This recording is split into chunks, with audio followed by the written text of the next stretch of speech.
And now, it's time for another Dice Tower review with Tom Vasel. Hey folks, today we're taking a look at The Princess Bride, A Battle of Wits. Now, The Princess Bride is one of the best movies ever made. It certainly has, I would put it as number one in my favorite movies for dialogue purposes. Great stuff in there. And A Battle of Wits is one of the iconic scenes in the movie, so much so that when I talk about games where you try to outthink other players, I often refer to this as the poison in the wine in front of me or in the goblet in front of you, and all different things in here. In fact, this game has a lot of these lines all written on the cards in this game. As you must have suspected, I would have known the powder's origin, so I can clearly not choose the wine in front of me. Now you're stalling, so on and so forth. It's great. We all know one of the worst mistakes you can make. Well, the second worst would be to go in a battle of wits against a Sicilian when death is on the line. Great. Love that idea. This game comes with a lot of characters from the movie. You can be these characters. This game goes up to 10 players. Whew. A lot of good things going for it. Let's check it out.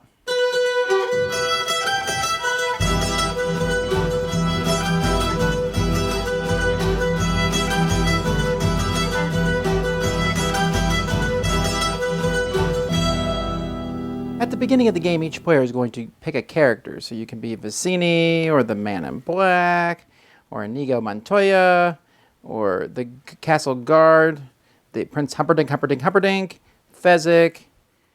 We got Buttercup, Count Rugen, the Man with Six Fingers, Miracle Max, and the Jailer. So each player will get these and also get a set of cards that are 1 through 7. You'll actually play with fewer cards if you're playing with 6 or more players. And each card that you have has a number on it and then is either poison or wine. And then there's a bunch of flavor text. It also shows your symbol on both the front and the back. It's easy enough to tell whose cards are whose. There's also another set of cards that are numbered from 1 to 9. And there's multiples of these. These will be shuffled. Each player will get 1. These cards are the same thing, except for 8 and 9 also have a special ability on them. So then, starting with 1 player, in turn order, you're going to have a bunch of goblets here. And the number of goblets is equal to the number of players in the game. I'm showing 5, but there's another 5 that you can add out there, A through E. And players are going to take one of their cards on their turn and place it either above the wine, which makes it part of the contents of that goblet, or below, which makes it a bid for them on that goblet. So if, for example, these 2 cards were placed up here, this goblet would be poisoned because there's a 3 poison and a 2 wine. 3 minus 2 is 1, so the poison side is winning. This goblet is poisoned. However, if this card was in the mix, it would be 6 wine, 3 poison. This goblet would be full of wine. On the other hand, on the bottom of this, you're going to look at the different players. So let's say the Man in Black put a 1 there, but I'm not sure whose symbol that card is. That person put a 7, then they are going to win the bid. So players are going to place 1 card at a time on the top or the bottom. The special cards that they only get 1 of, those cards can only be placed on the top, since you don't know who's there once they've been placed. And there are 2 special cards. Again, this one can be put into a goblet as an 8 wine, or you can basically swap the contents, the stacks of 2 bid cards below wines. And this one here, you can put face up in front of you, and you can get rid of all of your own poison cards from one of the wine glasses. Now this card is here. When the first player, when it comes back to their turn again, they'll flip it over. When it comes back to their turn again, they'll flip it back over again, and then you'll turn over the bottom card on each of the different goblets, so everyone can see 1 card. And then you go around again, and then you'll flip the second card over. So as the game goes by, you are going to see 3 of these cards since there are 6 rounds of card placement. After all the cards have been placed, then you'll reveal all the bid cards. Each player will win. You'll see which player wins the bid. If there's a tie, whoever's closer to the goblet wins that goblet. If you win multiple goblets, you decide which of the goblets you will drink. You will then reveal any unrevealed cards up here. And if you drank a cup that does not have poison in it, that has more wine than poison, hooray, you win. If you drink a cup that has more poison than wine, haha, you lose. That is essentially the game, although you can play teams or you can play multiple rounds and see who loses the most, but that's the game.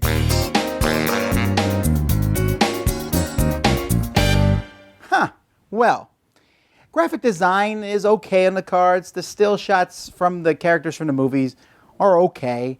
It's if you're playing with 10 characters, you'll use all the characters. But I think some of the characters, like the guard of the castle, who's going to pick him when they can be Inigo Montoya or whoever, However, it's fun to get into these characters and play their voices. And even though only 2 of these characters, well, I guess Buttercup was kind of there, were involved in this. But hey, they can all have the Battle of Wits.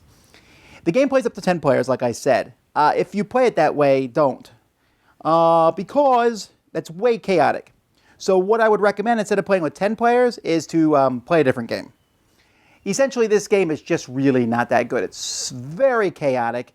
This is a game that takes the idea of, hey, let's make these things valuable or invaluable, and then let's bid on them. This is a concept that goes back to a classic game, Quandary, which does a very similar aspect, but does it much better with much more control. This game, the control, if you play with 6 or more players, there's pretty much 0 control in this game.